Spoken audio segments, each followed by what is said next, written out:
Vamos lá, nesse vídeo a gente vai ter problema, porque eu vou trazer não só os meus argumentos, mas também vou fazer alguns contrapontos a comentários aqui no canal. A minha intenção não é confrontar ninguém, mas é trazer o meu racional de investidor previdenciário, construindo uma carteira rentável a longo prazo e contratando para isso o mínimo de risco possível. Então eu quero responsabilidade nos meus aportes, contratando um bom retorno com um risco controlado. E o nosso vídeo vai abordar 5 pontos principais. No primeiro ponto, a gente vai falar um pouco sobre realização de aportes, preço teto e margem de segurança, como você deveria considerar fazer essa alocação. No segundo ponto, carteira de R$10 mil investidos. Quantas ações seriam essenciais? Então a gente vai falar um pouco aqui sobre diversificação no início da construção da sua carteira de investimentos de longo prazo. No terceiro ponto, CBA vale a pena investir? Por que eu troquei a CBA pela Ferbasa e por que a CBA pode ser um erro para sua carteira de investimentos? Quarto ponto, ação subiu. Vendo uma parte, galera, muita gente agora quer realizar parcialmente o lucro de algumas ações. Entretanto, eu sou totalmente contra esse tipo de racional. Vou mostrar isso para vocês através de números, estudos e estatística, mostrando que permanecer comprado em bons ativos é a melhor escolha se você é pequeno investidor e não tem uma capacidade de aportes muito relevante ainda. Quinto e último ponto, argumentos Petrobras, porque eu ainda não estou investindo nessa ação. Tivemos aqui um comentário muito bem elaborado pelo Gilberto Lúcio e vou responder através do meu racional os motivos que me levam a segurar os aportes ainda em Petrobras, mostrando para vocês alguns pontos de risco e também algumas vantagens que essa empresa possui para longo prazo. Lembrando que absolutamente nada nesse vídeo se constitui como uma recomendação de compra ou venda de ações. Quero trazer informação relevante para você ganhar consistência, autonomia na gestão dessa carteira, conseguindo alcançar retornos acima da média e acelerando o seu processo previdenciário a longo prazo. Se eu te ajudar nesse processo, arrebenta o botão de inscrição, vem fazer parte da nossa comunidade, deixe também um comentário, porque semanalmente estou escolhendo alguns comentários para responder no formato de vídeo. Primeiro comentário do Eduardo Amaral. Tenho todas as ações do vídeo, então as ações comentadas foram CEMIG, ISA Energia, Banco do Brasil e Itaúsa, mas venho aprendendo a segurar o impulso de comprar a qualquer preço e agora priorizo aquelas que estão descontadas no último mês, nesse caso a ISA Energia. Bom, inicialmente a ISA Energia me parece sim uma ação muito descontada ainda. Olhando para a métrica de preço-lucro, nós temos um PL de 4,38. Galera, um ponto importante para você realizar o cálculo de retorno de uma ação. Vejam que nos últimos 12 meses, a ISA Energia entregou um lucro por ação de R$ 5,31. Qual é o retorno total gerado ao acionista aqui? Então, dividindo o lucro por ação pela cotação do ativo, ou seja, aqui nós temos o inverso do PL, né? O PL é o preço dividido pelo lucro. Aqui nós vamos dividir o lucro pelo preço da ação. Então vejam que, de acordo com o lucro por ação atual da ISA Energia, nós temos um retorno total gerado ao investidor de 22,8%.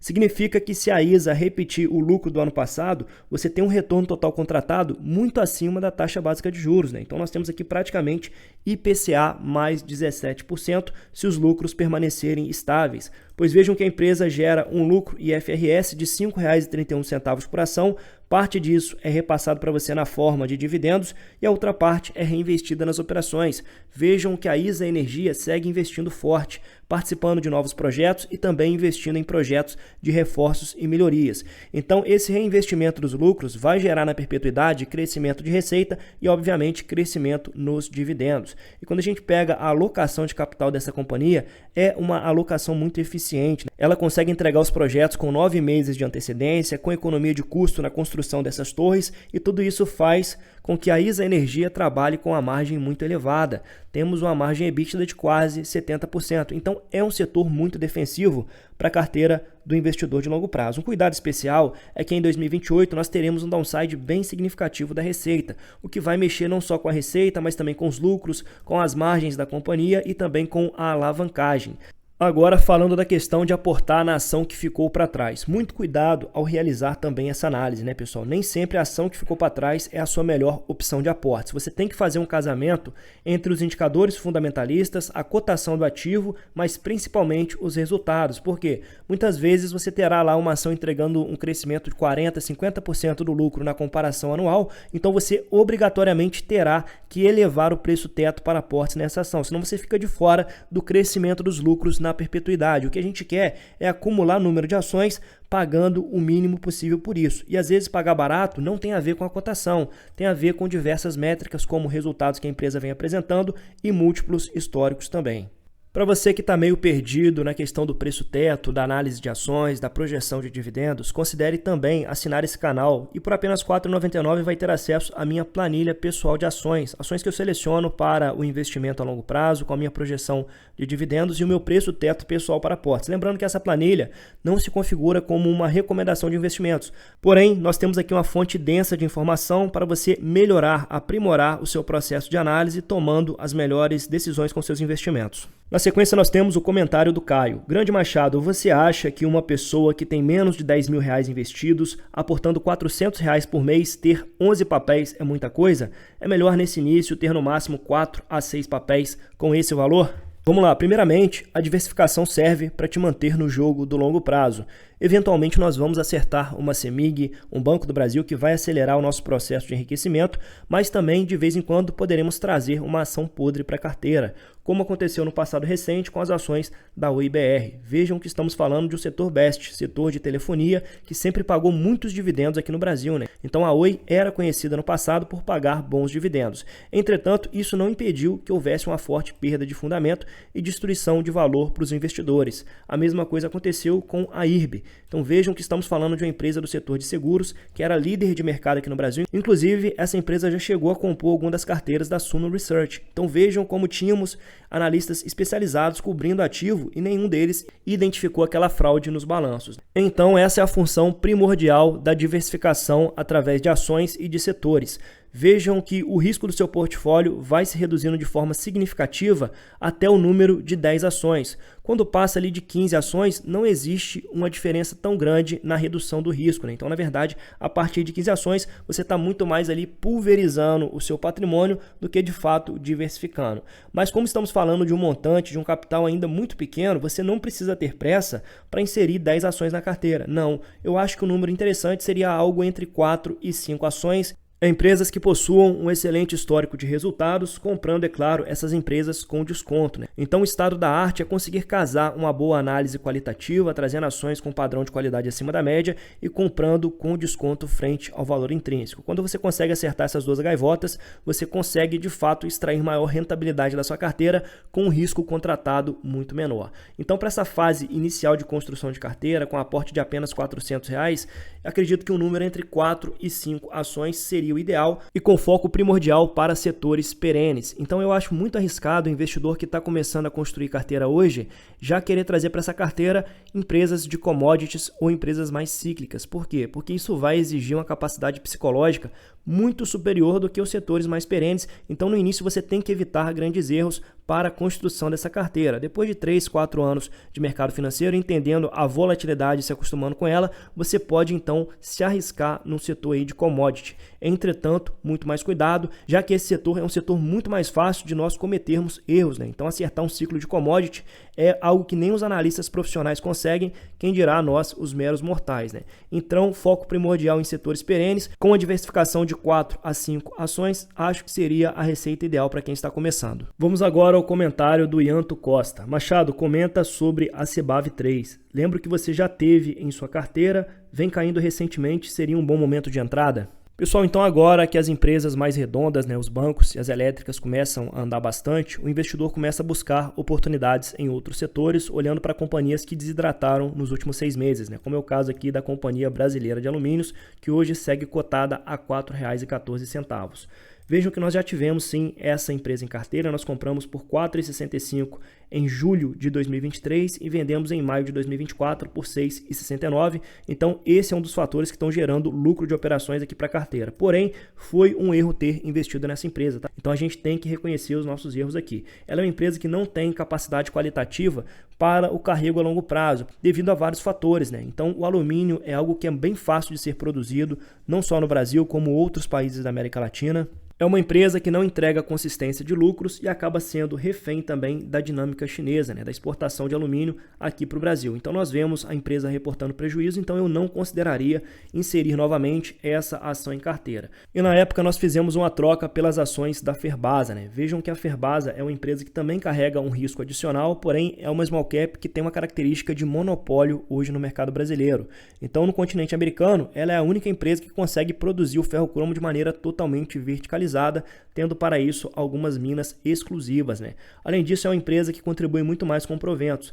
Vejam que, apesar de ter característica cíclica e esses dividendos oscilarem, ela paga 4 vezes ao ano. Outro ponto importante é que hoje a Ferbasa tem 600 milhões de reais em caixa líquido. Isso gera um JCP bem interessante sempre no mês de dezembro. Então, quase sempre, o dividendo de dezembro é um pouquinho mais gordo, criando um certo nível de previsibilidade. É claro que eu comprei a Ferbasa acreditando que nós estamos no fundo do ciclo de ferro, cromo e ferro silício, acompanhando os resultados.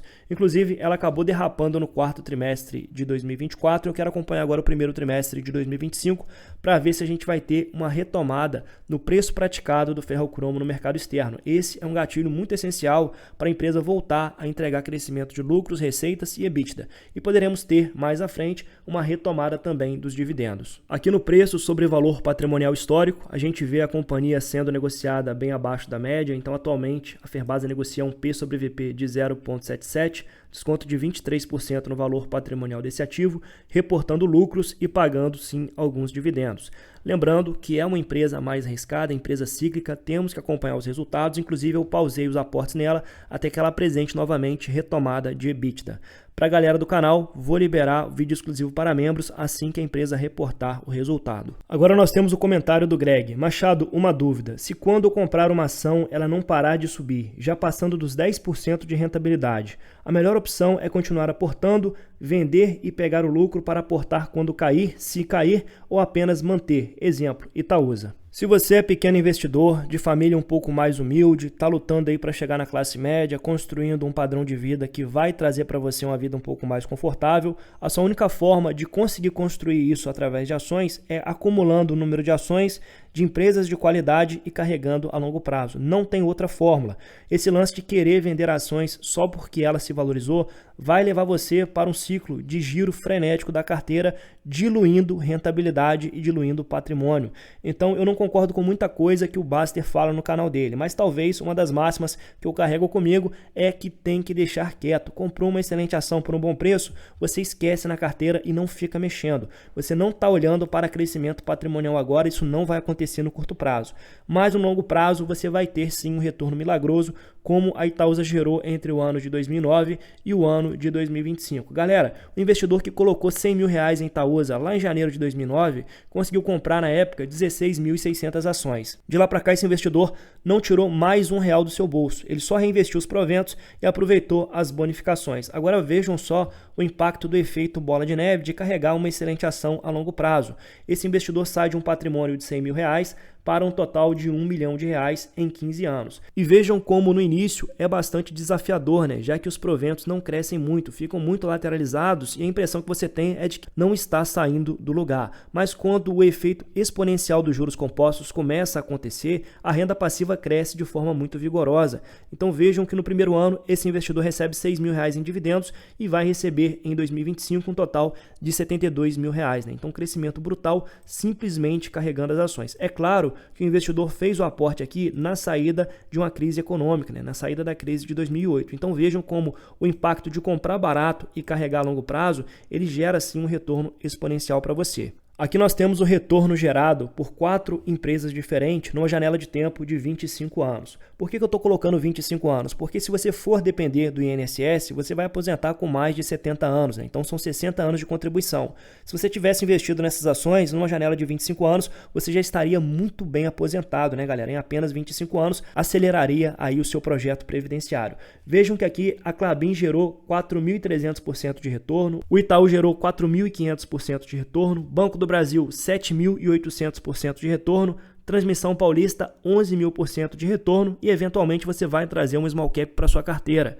E vejam que a Ferbasa gerou um retorno de 15.000%. Então, simplesmente escolhendo ações core de carteira, né, que estão na maioria da carteira dos investidores, você teria gerado um retorno brutal que aceleraria muito o seu projeto previdenciário, mas nada disso teria acontecido se você quisesse realizar lucro nessas ações. Então não, o foco é acumular número de ações olhando primordialmente para o crescimento dos dividendos. Então não fica tentando crescer patrimônio agora no início, isso não vai acontecer. Se você ficar realizando pequenos lucros, você nunca vai construir um patrimônio gigante que vai gerar esse fluxo intenso de renda passiva para você. Então eu sou totalmente contra essa questão de giro de carteira. Deixa a empresa trabalhar, que no longo prazo esse forte crescimento de lucros vai se traduzir de uma forma ou de outra em remuneração para os investidores, para os acionistas, para os donos dessa empresa. Então essa tem que ser a mentalidade de quem investe em ações a longo prazo. Agora vamos ao comentário matador do Gilberto Lúcio aqui nesse vídeo da Petrobras. Galera, se você é novo no canal e ainda não assistiu esse vídeo, vem assistir porque esse vídeo tá simplesmente espetacular, né? Aqui o Gilberto Lúcio fala: pô, Machado, aí você quebra o argumento. Não comprar um ativo que está em queda porque você não consegue prever o futuro é o cerne de comprar barato. Não. Ativos que ficam descontados muitas das vezes pelas incertezas. Se todos soubéssemos o que aconteceria no futuro, os ativos estariam muito melhor precificados. Já pensou se você pudesse prever que o barril daqui a 2 anos voltaria para o patamar, mas algo juntamente com o fim da guerra tarifária que os Estados Unidos estão fazendo e a Rússia contra a Ucrânia? Pois é, mas não sabemos. Bom, então aqui o Gilberto colocou várias camadas no comentário dele. Eu vou tentar destrinchar e mostrar o meu racional porque que eu ainda não acredito que seja o momento ideal para investir em Petrobras. Claro que eu posso estar errado, tá, pessoal? Não sou o senhor da razão, mas eu quero, acima de tudo, evitar erros com os meus investimentos. Na primeira parte do argumento, ele está correto. Normalmente, quando uma ação com alto grau de qualidade, ela vem passando por um momento difícil, né? Ela traz consigo também um risco maior de retomada de resultados. É justamente esse risco que gera o desconto acima da média. A gente vê essa dinâmica acontecendo recentemente com as ações do Bradesco. Vejam que o Bradesco sempre entregou um ROI muito acima da média, né? Disputando ali o primeiro lugar com o Itaú, e por isso o mercado sempre pagou um prêmio para ser sócio do banco. Entretanto, de 2019 para cá, devido a uma alta crise na inadimplência e também maiores despesas por parte do banco, esse desconto aumentou bastante justamente porque os resultados pioraram. Então quem compra Bradesco hoje, compra acreditando que o banco pode recuperar parcialmente a sua rentabilidade e por isso o mercado vai precificar melhor esse banco lá na frente. Então hoje você compra com desconto exacerbado frente ao patrimônio líquido do ativo, um banco que tem algumas vantagens, como uma grande operação de seguros, vem crescendo receita, né? Pois vejam que o Bradesco hoje tem a 5ª maior receita entre as empresas de capital aberto, tendo superado recentemente a Vale. Então vejam que na questão das receitas o banco vem muito bem. Basta agora trabalhar suas margens, né? Reduzindo ali despesas administrativas, migrando boa parte das operações para os aplicativos digitais e por fim recuperando a sua margem com clientes que está abaixo da média. Então desde que o banco consiga trabalhar bem esses pontos, é um banco que pode gerar sim uma retomada de lucros e com isso remunerar muito bem os seus investidores. Vejam que no 4º trimestre de 2024, o banco fecha com um lucro líquido de 5,4 bilhões de reais, né? Então, se ele conseguir manter esse lucro de 5 bilhões de reais por trimestre, nós temos uma projeção de dividendo de R$1 por ação. Então, mesmo carregando o banco por mais tempo, com a cotação ainda amassada, a remuneração via dividendos será uma remuneração boa. Então, eu vejo que existe sim o risco aqui de atraso na retomada da rentabilidade, mas um risco controlado e estamos falando de um setor perene e um banco que segue crescendo receita. Porém, na Petrobras nós temos algumas camadas de imprevisibilidade, né? A primeira delas é a flutuação de preço do barril de petróleo, então eu não sei como isso vai se comportar e eu não quero contratar essa volatilidade para minha carteira. Então, talvez num cessar-fogo entre Rússia e Ucrânia, nós tenhamos maior produção de petróleo no cenário internacional, isso pode reduzir o preço médio praticado. Eu não sei se isso vai acontecer, cenário macro, não tem como a gente medir, não tem como a gente prever, entretanto, vejam que entra uma camada de incerteza adicional. Outro ponto importante que eu não gosto muito é que a atual CEO ela vem fazendo algumas movimentações um pouco duvidosas. Vejam que em meados do ano passado, assim que ela assumiu o controle da Petrobras, ela acabou demitindo alguns funcionários de carreira e técnicos e substituindo por alguns quadros próximos ao PT e à Federação Única dos Petroleiros. A informação foi veiculada no jornal O Globo e, segundo o jornal, pelo menos 12 gerentes executivos foram substituídos nas últimas semanas. E as trocas estão concentradas na área de exploração e produção, eternizada entre os políticos gulosos em Brasília como aquela diretoria que fura poço, e na de engenharia responsável pelas contratações bilionárias e de equipamentos e serviços. Lembrando que essa matéria aqui é de julho de 2024. Outro ponto importante é que a Petrobras segue alocando capital em outros segmentos, que não sejam extração de petróleo. Recentemente, a empresa avançou em acordo para reassumir as fábricas de fertilizantes e sindicatos estimam a geração de 2.400 empregos diretos e indiretos. Então, de uma forma ou de outra, as despesas operacionais vão crescer porque haverá maior contratação de mão de obra. Qual é a taxa de retorno dessa fábrica de fertilizantes? Por fim, nós temos a empresa agora prevendo um investimento de 2,2 bilhões de dólares para a produção de etanol. A empresa quer começar grande. Plano de entrada no mercado de etanol é uma das novidades do novo plano de negócios da Petrobras. Bom, como vocês podem ver, nós temos expectativas de maiores gastos por parte da Petrobras nos próximos anos, uma incerteza quanto ao preço do barril de petróleo e estamos falando de uma empresa que acaba tendo sim um perfil estratégico para o governo atual. O preço do diesel ele sempre vai impactar diretamente ao IPCA, a inflação, o custo logístico de transporte na nossa malha rodoviária em dimensões continentais como a nossa é algo que impacta diretamente a inflação, Outro ponto importante é que existe uma volatilidade insana em Petrobras. Vejam que a empresa saiu de R$ 35,00 em janeiro de 2010, tocando a casa de R$ 4,80 no olho do furacão em 2016. É claro que estamos falando de uma crise sem precedentes, não acredito que isso voltará a acontecer, tá pessoal? Entretanto, vejam que é um ativo que carrega uma volatilidade grande demais. Eu acho que vale a pena investir em Petrobras desde que você compre de fato no fundo do poço. E eu sinceramente não acredito que a empresa estaria no fundo do poço nos preços atuais. E essa afirmação vale não só para a Petrobras, mas como qualquer ação de commodity. Você tem que trazer para a carteira desde que a empresa esteja no fundo ou bem próximo do fundo do poço quando a gente fala do ciclo de preço do material que ela vende. E eu não acredito que o petróleo hoje esteja muito próximo do fundo do poço e como nós vimos, temos várias frentes aqui de investimentos por parte da empresa. Então considero que é uma empresa que deve continuar pagando dividendos. Hoje ela é top pick do mercado, todos os analistas recomendam compra no papel, mas como eu quero evitar erros com a minha carteira de investimentos de longo prazo, eu evito trazer Petrobras pelo menos por enquanto. É claro que se a ação derreter demais, pode ser que futuramente eu traga para a carteira, mas ainda não acho que nessa faixa de preço a empresa seja caracterizada como oportunidade. Bom, espero que eu não perca muitos seguidores com esse vídeo. O meu compromisso é trazer uma análise racional das ações do mercado financeiro, fazendo uma alocação de capital responsável e falando aquilo que eu penso para o pequeno investidor de longo prazo. E se eu te ajudei de alguma forma, peço que você fortaleça o nosso trabalho se inscrevendo e deixando um comentário. Lembrando que na próxima semana vou trazer uma super análise voltada para o setor de transmissão elétrica, uma análise comparativa entre Taesa, Alupar e ISA Energia, Qual seria a melhor aposta hoje? Muito obrigado para você que ficou comigo até aqui e até o próximo vídeo.